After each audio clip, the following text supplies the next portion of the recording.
नमस्कार, जोहार। आप सभी दर्शकों का स्वागत है हमारे कार्यक्रम नया सवेरा में। मैं शिखा स्वरूप। दर्शकों, हम अपने कार्यक्रम नया सवेरा में आपको दिखाते हैं झारखंड के उन जिलों की पूरी गतिविधि के बारे में आपको जानकारी देते हैं जो कभी नक्सल प्रभावित क्षेत्र था।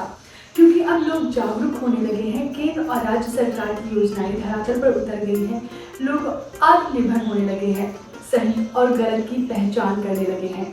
इसीलिए हम बोल रहे हैं कि अब झारखंड के जितने जिले हैं नक्सल मुक्त हो चुके हैं।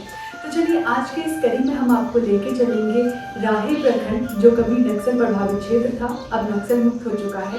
वहाँ पे हम मिलेंगे मामनी देवी से, जो सिलाई दुकान चला करके अपनी जीविका चला रही है। रांची जिला अंतर्गत राहे प्रखंड कभी नक्सल प्रभावित क्षेत्र के लिए जाना जाता था। यहाँ डर, भय और बेरोजगारी चरम पर थी। सरकारी योजनाओं से हर कोई वंचित था।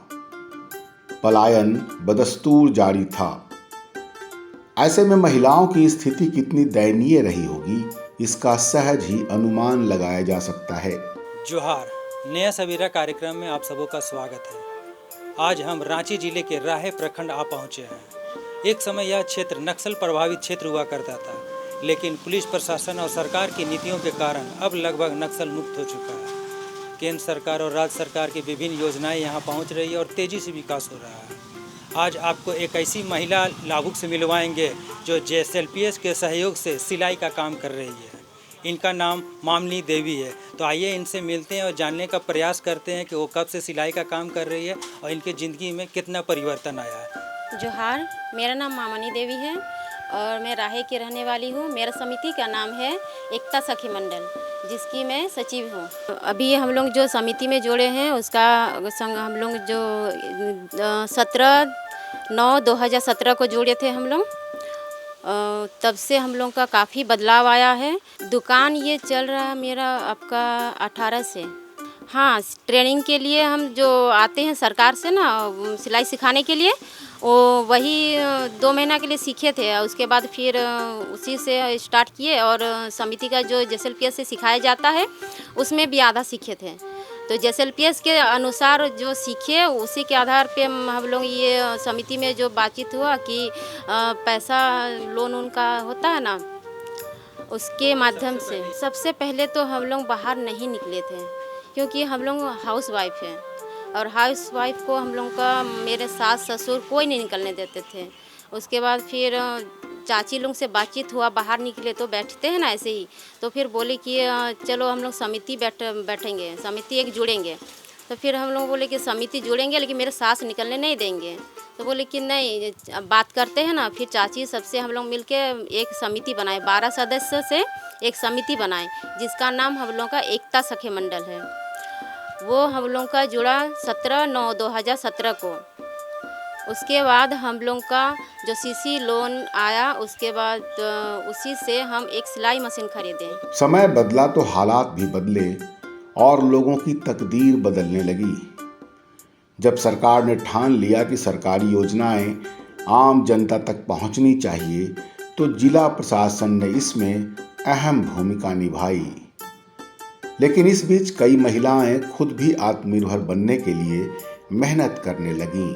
मेहनत का एकमात्र उद्देश्य था परिवार और बच्चों का भरण पोषण करना तथा उनकी ज़रूरतें पूरी करना। JSLPS से हम लोग को लोन मिला, CIF राशि मिला आपका 50,000। हाँ, तो उसके माध्यम से देखिए 12 जन में सबके लिए थोड़ा उन लोगों को भी बताना होगा कि इससे, इसीलिए सबको थोड़ा थोड़ा देख के उन लोगों को बोले कि इससे क्या होगा, आप लोग अपना जो आर्थिक स्थिति है, अपने बच्चों के लिए जो पढ़ाना चाहते हैं, कुछ करना चाहते हैं तो कर सकते हैं। तो उसी के ये से हम भी लिए थे 20,000, तो उससे हम ये मशीन खरीदे हैं। मशीन खरीदे और थोड़ा बहुत कपड़ा उपड़ा का सामान खरीदे। सिलाई में ब्लाउज सीते हैं, लहंगा सीते हैं, आपका सूट कुर्ती सब कुछ सी लेते हैं। जैसा वो लोग बताया जाता है कि हमको ऐसा डिज़ाइन चाहिए, वैसा डिज़ाइन चाहिए, तो उस प्रकार से क्या होता है कि उनको बोलते हैं कि आप लोग मोबाइल में देख के हमको भेज दीजिए, हम वो देख के कर लेंगे। नहीं, हम सहयोग लिए हैं, क्योंकि उन दीदी को भी ये सहयोग दिए भी हैं और लिए भी हैं। उनका भी देखिए 2 पैसा उनका भी रोजगार हो जाता है इससे, और हमें भी अच्छा लगता है। उन 2 दीदी को भी यहाँ रखे हैं। पहले तो वैसा नहीं था, बस सिलाई मशीन सिलाई करते थे, उससे आपका 7,000 8,000 आ जाता था। अभी लगभग आपका 10 से 15,000 हो जाता है। अपनी पहचान के लिए, अपनी पहचान बहुत ज़रूरी है, क्योंकि देखिए हस्बैंड के वो में रहिएगा, हस्बैंड को हर चीज़ मांगिएगा, बोलिएगा कि दीजिए हमको बच्चे के लिए ये लेना है, बच्चे के लिए वो लेना है, ये सही नहीं है। उनके पास मान लीजिए वो बोल दिए कि नहीं है, तो फिर क्या कीजिएगा आप? फिर चुप रहना पड़ेगा ना उस जगह पे। इसीलिए जब आपको सहयोग मिल रहा है तो उस जगह पे आप कीजिए, अपने पैरों पे खड़े होइए। हम सभी दीदी को बोलेंगे कि आप अपने पैरों पे खड़े हो, ताकि वो उस जगह पे अपना एक पहचान बना सकें। इसलिए हर दीदी को यही बोलना चाहूँगी कि अपना पहचान बनाने के लिए समिति में जुड़े और समिति से जो सहयोग हो रहा है उसका लाभ उठाए, ताकि वो अपना पहचान बना सके और बच्चों को अच्छे से अच्छा स्कूल में पढ़ा सके। तो आपके हस्बैंड क्या करते हैं? मेरे हस्बैंड बस छोटा सा सब्जी बिजनेस करते हैं और कुछ नहीं। इन्हीं महिलाओं में से एक है मामनी देवी, जो घर में कपड़े सिलाई कर न सिर्फ खुद आत्मनिर्भर बन रही हैं, बल्कि इसी कमाई से परिवार का भरण पोषण कर रही हैं। वह बच्चों की देखभाल और अच्छी परवरिश कर रही हैं, साथ ही दूसरों को प्रेरणा भी दे रही हैं। मामनी देवी के सराहनीय कार्य से आसपास की युवतियां और महिलाएं प्रेरित हो रही हैं। बहुत फ़र्क है। पहले तो ऐसा स्थिति था कि मतलब क्या बोले, थोड़ा थोड़ा चीज़ के लिए थोड़ा सा मतलब समझौता करना पड़ता था। उस तरह से अब नहीं है। अब जो भी चाहिए होता है, अपने जो पैसा है अब खुद खरीद सकते हैं। कुछ भी चीज़ के लिए हिचकिचाना नहीं पड़ता है। बच्चे भी अगर कुछ मांगे, बच्चों के लिए पढ़ाई के लिए कुछ कॉपी पेन कुछ भी, तो आप खुद दे सकते हैं। बच्चों के लिए पापा से अब बोलना नहीं पड़ता, क्योंकि उनका भी तो नहीं ना है वैसा। अब उनसे भी तो ज़बरदस्ती कर नहीं सकते हैं ना। एकदम बहुत अच्छा लगता है। एक अपना पहचान बना के सबसे अच्छा मतलब ये लगता है कि अपने आप में गर्व फील होता है कि चलो कुछ तो कर पा रहे हैं अपने परिवार के लिए। हर परिवार के लिए मतलब हर बहू को, हर बेटी को करना चाहिए, सबका सहयोग करना चाहिए। ऐसा नहीं कि मतलब बाहर निकलेंगे तो ये होगा वो होगा, ऐसा नहीं।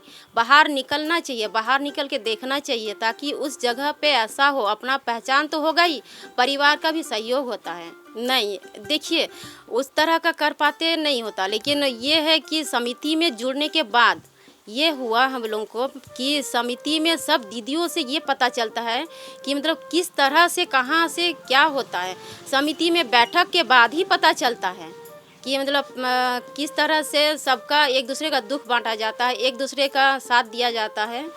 तो बस समिति में जुड़ने के बाद ही सब चीज़ हम लोग को समझ आए। हम तो ये कि बैंक तक नहीं देखे थे, घर में रह के हम बैंक तक नहीं देखे थे आज तक, कि मतलब बैंक में अंदर में क्या होता है, कैसा होता है, या फिर वहाँ पैसा किस तरह जमा किया जाता है। पर अब देखिए अब हम खुद कर लेते हैं, बैंक जाके वहाँ खुद सब फॉर्म भर के वहाँ जमा करके सब कुछ कर लेते हैं। यहाँ तक कि हम अपने दीदियों के लिए भी कर लेते हैं। आगे और क्या करने का इरादा है? आगे ये है कि देखिए अभी JSLPS से मेरा यही उम्मीद है कि और थोड़ा मतलब जो लोन लिए हैं वो तो पूरा हो रहा है इनके माध्यम से, अब और थोड़ा हो जाएगा। उसके बाद फिर क्या है कि बच्चों के लिए अपना एक बिजनेस करवाना है। हाँ, कॉस्मेटिक का स्टोर वो खोले हैं। ये वो इसलिए कि मतलब साथ साथ रहता है ना, तो हो जाता है उसमें। जैसे कोई कपड़ा सिलाने आता है तो उनका ज़रूरतें भी पूरी हो जाती है वहाँ।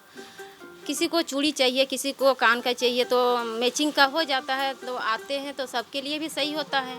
अब गांव में कई महिलाएं खुद सिलाई मशीन लेकर कपड़े सिलकर आमदनी कमा रही हैं। मामनी देवी बताती हैं कि ग्रामीण क्षेत्र में रोजगार के अभाव में कुछ साल पहले हालात कितने बिकट रहे होंगे, इसका अंदाज़ा लगाना मुश्किल है, लेकिन अब सुधार हुआ है। सभी को जोहार। मेरा नाम राधिका देवी है और मैं राहे क्लस्टर में सीआरपीएफ के रूप में कार्यरत हूँ। जी सर, सबसे पहले ये मेरे ही मोहल्ले की है और मेरे ही एसएचजी से जुड़ी हुई है। इनको एसएचजी से जुड़ने से पहले इनको मतलब किसी से बात भी नहीं ठीक से कर पाती थी।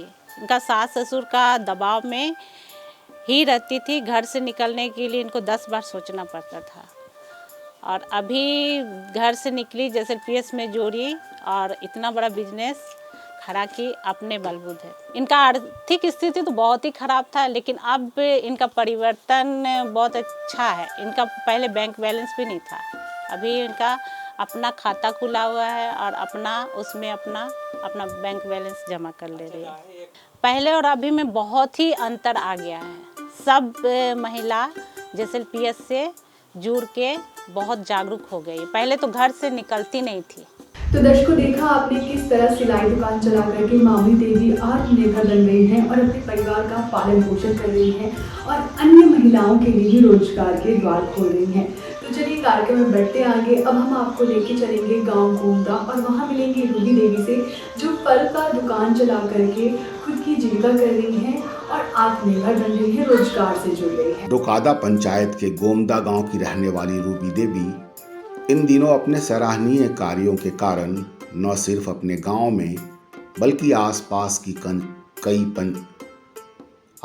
की कई पंचायतों में जानी पहचानी शख्सियत बन गई हैं। रूबी देवी ने न तो पलायन का रास्ता अपनाया, न ही बेरोजगारी का रोना रोया। जोहार, मैं संदीप और कार्यक्रम नया सवेरा में आप सबों का स्वागत है। नया सवेरा कार्यक्रम में झारखंड के नक्सल प्रभावित क्षेत्रों में किस तरीके से सरकारी योजनाओं से बदलाव हो रहा है, इन सारे विषयों से हम आपको रूबरू कराते हैं।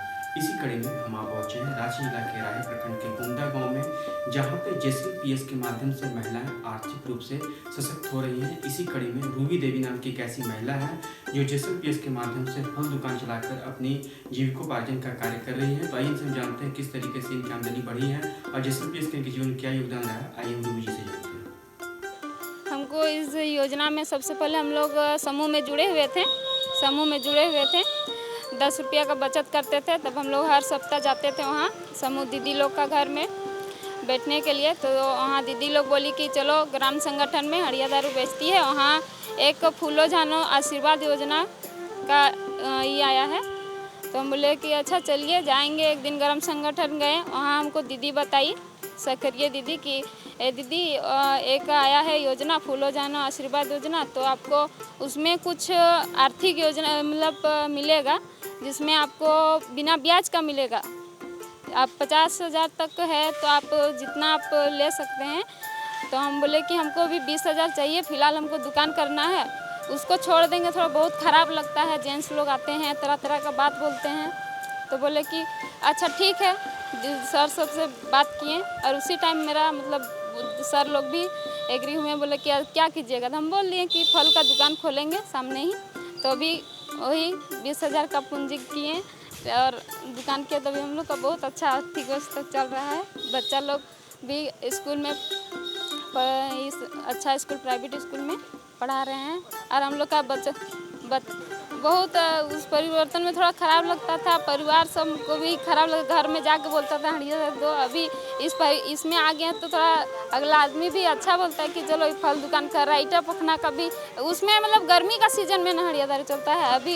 अभी का उसके बाद ईटा पखना का काम करना पड़ता था। उसके बाद समूह में जुड़े, वहाँ फूलो जानो का पैसा जब मिला ना तो ये बिजनेस किए तो 140 रुपया बोले। तो पूरा आर्थिक व्यवस्था हम लोग बहुत ख़राब था। ईटा क्या कीजिएगा, पेट पालने के लिए जो बोलते हैं ना, पेट पालने कुछ करना पड़ता है, वही कर रहे थे। उधर थोड़ा आदमी सब बैठता था, चलते थे तो बोलता था कि ये देखो जा रहा है, ऐसा खराब। ऐसा करिए दीदी लोग बताइए कि समूह में आइए, आपको अर्थव्यवस्था जो है आपका सुधरेगा। उन्होंने खुद फल बेचकर अपने और परिवार के भरण पोषण का इंतजाम किया। रूबी देवी बताती हैं कि हमारे गांव और आसपास की पंचायतों में घने जंगल हैं। जंगलों में कई ऐसे फल उगते हैं जिन्हें बाजार में लोग बड़े चाव से खरीदते हैं। ऐसा है, थोड़ा सा मेरा जो है ना ये बात मेरा मम्मी बताई। कि तुम वहाँ फ्रूट बेचेगी, उससे अच्छा है तेरा इसमें आदमी को जो होता है ना कि परिवार को अच्छा रहता है, वही फल बेचने में हमको अच्छा लगा। बस बहुत अच्छा लग रहा है, क्या बहुत अच्छा लग रहा है बदलाव। हाँ, परिवर्तन बहुत है। अभी हम लोग का कम से कम पहले देखिए, पहले 100 से 200 होता था, नहीं ग्राहक आया तो नष्ट भी हो जाता था। अभी हम लोग का इसमें आबे करता है फल खरीदने के लिए, तो अभी रोज़ 300-400 आ ही जाता है। अभी हम लोग रोज़ का जैसे कि 300-400 हो जाता है, तो महीना में 9,000 रुपया। मेरे पति मेरे ही साथ रहते हैं अभी। हाँ, मदद करते हैं, अभी नहीं है। उसको भी बोलते हैं कि आपको भी मिलेगा, तो बोलती है कि ठीक है करेंगे बोल के। सबको कोई महिला लोग लगाई है, सब्जी उब्जी का दुकान करती है बोतर में। उन लोग भी बेचती थी ना, तो उन लोग सब्जी का दुकान लगाती है राहे चौक में। बोलते हैं कि हम ऐसे ऐसे किए, अपना अर्थव्यवस्था बताते हैं, तो उन लोग बोलती है कि ठीक है करेंगे हम भी।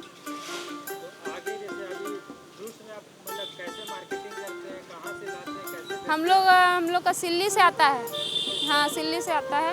वो टेम्पू द्वारा आता है, कभी टेम्पू द्वारा नहीं आ पाता है ना, तो हम लोग का बस आता है, तो बस में दे भेजते हैं कि वहाँ दे दीजिएगा। कॉन्टेक्ट किए हुए हैं हम। वहाँ घर का बाबू लोग, मतलब मेरा 2 बच्चा है, उसको तैयार व्यार करते हैं और स्कूल भेजते हैं। तब तक मेरा पति यहाँ आके लगा देते हैं दुकान, फिर हम आते हैं, वो मेरा पति फिर खाने जाते हैं, और फिर वो आते हैं। अभी उसका भी अच्छा होता है, मेरा भी, दोनों का बचत हो जाता है। हम इन्हें जंगल से तोड़ते हैं या पास के बगीचों से खरीदकर नज़दीकी बाजार में बेचते हैं। कम समय में अच्छा मुनाफा हो जाता है, जिससे परिवार का गुजारा आसानी से चल जाता है। इस आमदनी से बच्चों की परवरिश भी अच्छे तरीके से हो रही है। हाँ, इसी को बढ़ाने का है। पूजा उजा का सामान रखेंगे थोड़ा। ठेला ही है, अभी तो अपने रूम भाड़ा लेंगे, बना रहा है। सुबह 4:30 बजे उठते हैं, बच्चा लोग को थोड़ा तैयार करवाते हैं, होमवर्क बनवाते हैं, उसके बाद नाश्ता वास्ता बना के फिर मेरा हस्बैंड ला देते हैं दुकान। उसके बाद फिर जाते हैं, फिर खाना वाना बनाते हैं, फिर अपना नहाते धोते हैं, फिर हस्बैंड को खिलाते हैं, हम भी खा लेते हैं। दोनों जन फिर से आते हैं, फिर साथ में दुकान बढ़ा के चल जाते हैं। प्रखंड में बहुत सा महिला हम लोग को हड़ियादारी और बहुत अर्थव्यवस्था खराब था, अभी बहुत सुधर गया है। JSLPS होके समूह में जुड़ के बहुत सारा महिला जुड़ी हुई है। लोन अभी बिना कम ब्याज में लोन भी मिलता है, 1 रुपया का में, उसमें भी बहुत सा लाभ मिलता है हम लोग को। पहले 10% में लोन लेना पड़ता था, अभी 1% में आपको JSLPS में लोन मिल जाता है आराम से। अगर किसी को ऐसे ही मुसीबत हो जाता है तो मिल जाता है। परिवार में किसी के एक्सीडेंट हो गया तो अब मिल जाता है। नहीं कर पाते JSLPS का, नहीं बेचते रहते हैं। अगर नहीं मिलता, अगर हम समूह में नहीं जुड़ते, उसके बारे में नहीं पता चलता, तो वही करते हैं। कहते हैं बहुत सा महिला जुड़ भी गई है, कहते ही रहते हैं, आती है ना तो बोलते हैं कि ऐसा ऐसा काम कीजिए। हम लोग समूह में जुड़े, हम अपना समूह में और महिला को कम से कम 10 महिला को और जोड़े हुए हैं कि हम लोग का कम से कम 20 सदस्य जुड़े हैं अभी हम लोग का। दूर दराज जाना पड़ता है तो थोड़ी दिक्कत होती है, लेकिन गांव के पास ही हाट बाजार लगता है, वहाँ अच्छी कमाई हो जाती है, इसलिए दूसरे इलाकों में जाने की ज़रूरत नहीं पड़ती। हम अपने पंचायत और प्रखंड के बाज़ारों में ही फल बेचकर अच्छी आमदनी कमा लेते हैं। इस योजना के बारे में सबसे पहले तो सरकार को हम धन्यवाद देना चाहेंगे कि सरकार ने ग्रामीण महिलाओं को इस कुप्रथा से बाहर निकाला गया। ये रांची का सुदूरवर्ती प्रखंड है, जहाँ विकास की गति बहुत धीमी थी, लेकिन सरकार के माध्यम से जब ये योजना शुरू हुई तो इस प्रखंड में हम लोग लगभग 55 दीदी को फूलो झानो आशीर्वाद योजना का लाभ दे चुके हैं, जिसमें एक दीदी ये रूबी दीदी भी हैं। रूबी दीदी को जब हम लोग शुरू में बताए तो इनको पहले विश्वास नहीं हो रहा था कि उसमें चूँकि प्रतिदिन इनकम होता था, और ऐसा कौन सा रोज़गार है जहाँ पर हम लोगों को प्रतिदिन इनकम होगा जिससे हम अपना बाल बच्चे का घर परिवहन का खर्च वहन कर सकते हैं। तो फिर इनके समूह में बैठक के बाद उपरांत ये विचार आया कि हम लोग फल का पहले ठेला लगाएंगे। और फल का ठेला में क्या है कि प्रतिदिन ये सेलिंग होता है और सब प्रतिदिन इनकम होता है, तो उसके कारण से इनका जो है प्रतिदिन पैसा का लेन देन होता है। इस कारण से यह बिज़नेस ये चयन की और उसके बाद हम लोगों को ये अपना रिक्वेस्ट दी, आवेदन दी कि हमको फूलो झानो आशीर्वाद के तहत भैया 50,000 रुपया का ऋण चाहिए। तो सरकार के द्वारा 50,000, शुरू में 25,000 का किया गया था, तो उस समय हम लोगों के द्वारा इनको 20,000 रुपया ब्याज मुक्त दिया गया और ये 20,000 से ठेला शुरू की। और आज के डेट में इनका इनकम लगभग प्रतिदिन 1,000 से 1,500 रुपया का इनकम है। मतलब महीने का 30 से 40,000 रुपया ये इनकम कमा रही है एक छोटे से फल दुकान से ठेले लगाकर। ये सरकार के जो योजना है इसके तहत मुख्य धारा में जोड़ने के लिए हमारा गांव पंचायत स्तर पर कम्युनिटी कैडर्स होती हैं, जो कम्युनिटी के बीच में 24 आवर्स वो लोग रहती हैं।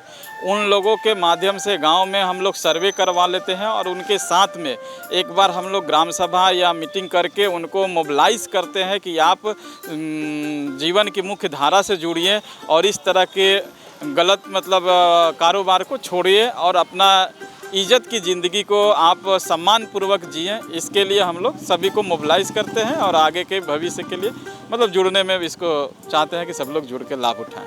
धन्यवाद।